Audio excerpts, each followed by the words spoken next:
Colombia, inseguridad y corrupción. Lo que tenemos como planteamiento de nuestros expositores no es sino la descripción de una situación de crisis muy grave, que se compara en términos de ser peor con el momento en el que en Colombia se instaló un gobierno financiado por el narcotráfico con el expresidente Samper, que se presenta en el marco del crecimiento de los cultivos de coca y producción de cocaína en unos límites nunca conocidos por Colombia, que es el primer país productor de coca y de cocaína en el mundo, que presenta prueba de parte de la gente del propio equipo del actual presidente Gustavo Petro de un financiamiento electoral ilegítimo y de actos muy claros de corrupción, con escándalos públicos, que muestra que el crimen organizado transnacional está presente hoy día en el gobierno de Colombia y que hay una altísima probabilidad de impunidad, que refleja que lo que está viviendo Colombia no solamente es inseguridad y corrupción, sino una creciente incertidumbre que ha producido la salida de 500.000 de colombianos en un año, lo que de mantenerse o agravarse podría dejar en una escala menor lo que ha pasado en los últimos 25 años en Venezuela, que ha expulsado casi 8 millones de venezolanos. Si esta cifra de expulsión de colombianos sigue, Colombia va a avanzar mucho más allá, porque tiene además mucha más población, al desastre venezolano que hoy día aflige a las Américas y al mundo. Se ha mostrado también aquí que hay delincuencia controlando la política, que el crimen está en las instancias de la política. Se ha presentado una realidad muy grave de que la fuerza pública no tiene respaldo gubernamental ni político y por lo tanto los niveles de seguridad son mínimos o no existen, y que además de aquello hay un ataque a la seguridad, hay un ataque a las instituciones y a la democracia, que es un ataque a Colombia, pero que ahora se está produciendo desde adentro, no desde fuera. Porque quienes atacan y desestabilizan la institucionalidad, la democracia, la seguridad del pueblo colombiano están en el gobierno. En este marco de referencia, en esta realidad objetiva tan grave, ¿qué podemos ofrecer como conclusiones? Primero, recordar que el gobierno de Colombia hoy día es un gobierno de minoría, como la mayoría de los gobiernos de América Latina. El actual presidente Petro representa simplemente una fracción de lo que es la voluntad popular colombiana, convertida en mayoría por efecto de la segunda vuelta, agravada por el hecho de que él mismo destroza su coalición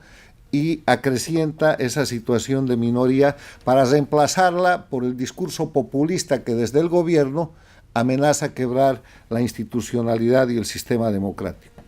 Segundo, recordar también que el programa de gobierno, que el arribo de Petro al gobierno, que la toma del poder y la organización del gobierno de Petro, reproduce un proyecto transnacional ya ejecutado en Venezuela, en Nicaragua, en Bolivia, en el Ecuador de Correa.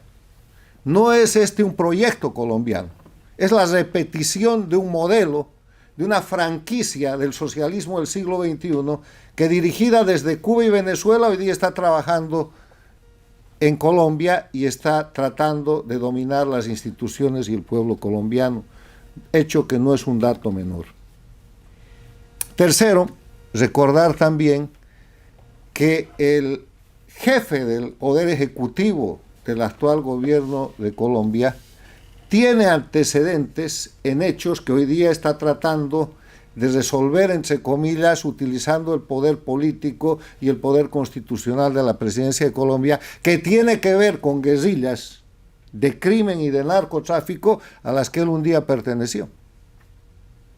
Entonces eso presenta un cuadro de una Colombia en crisis, en una crisis muy grave, en la que tenemos que preguntarnos si Colombia hoy día ya es un narcoestado o cuánto le falta para ser un narcoestado. Recordando que narcoestado es aquel país en el cual los ejecutivos, los integrantes del gobierno, algunos de los integrantes del gobierno utilizan sus potestades legales para cooperar o participar de alguna forma en una de las etapas del narcotráfico. Y el narcotráfico empieza en Colombia con el cultivo de la coca, con la ampliación de los cultivos de la coca ilegal, y sigue con la producción de la cocaína, con el tráfico, con los precursores, con el lavado de dinero, con el narcotráfico mismo. ¿Cuánta gente hay que directa o indirectamente, incluso con discursos políticos, está tratando de sostener o ampliar los cultivos de coca en Colombia, como lo hizo Evo Morales en su momento en Bolivia, país que ya es un narcoestado? ¿Cuánta gente hay que está tratando de legitimar a los criminales narcotraficantes para llevarlos a posiciones políticas desde las cuales no es que han resuelto el problema del crimen, sino que han hecho que la política caiga en manos de criminales, como ha sucedido en Bolivia, como ha sucedido en Venezuela, como ha sucedido en su momento en el Ecuador? Y todo eso, además de producir destrucción institucional, inseguridad, incertidumbre, produce más pobreza, produce menos calidad de vida y produce un desafío, que es el que tiene hoy día el pueblo y los líderes democráticos de Colombia. Un desafío que consiste en devolverle al pueblo de Colombia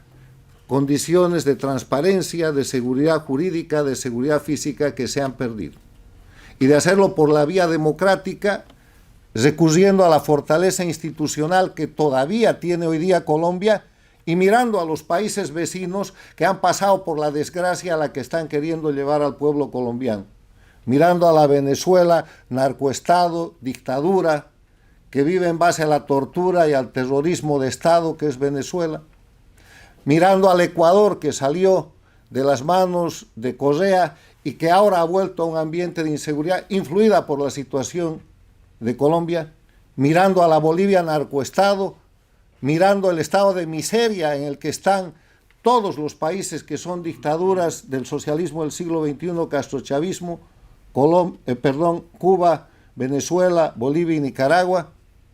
y tratando de generar una reacción cívica que es la que trata de orientar y de inspirar este tipo de eventos. Nuestro mejor deseo es que la fortaleza del pueblo colombiano vuelva a prevalecer y que sea el punto de quiebre en el cual, como ha sucedido en el Perú, se empiece un proceso para hacer retroceder al crimen organizado que se está disfrazando de política para convertir sus crímenes en hechos políticos, proclamando, entre otras cosas, la legalización del narcotráfico. Porque si se legaliza el narcotráfico, los narcotraficantes dejan de ser criminales y pasan a ser empresarios o candidatos o parte de gobiernos que ellos mismos financian y están dispuestos a sostener. Gracias.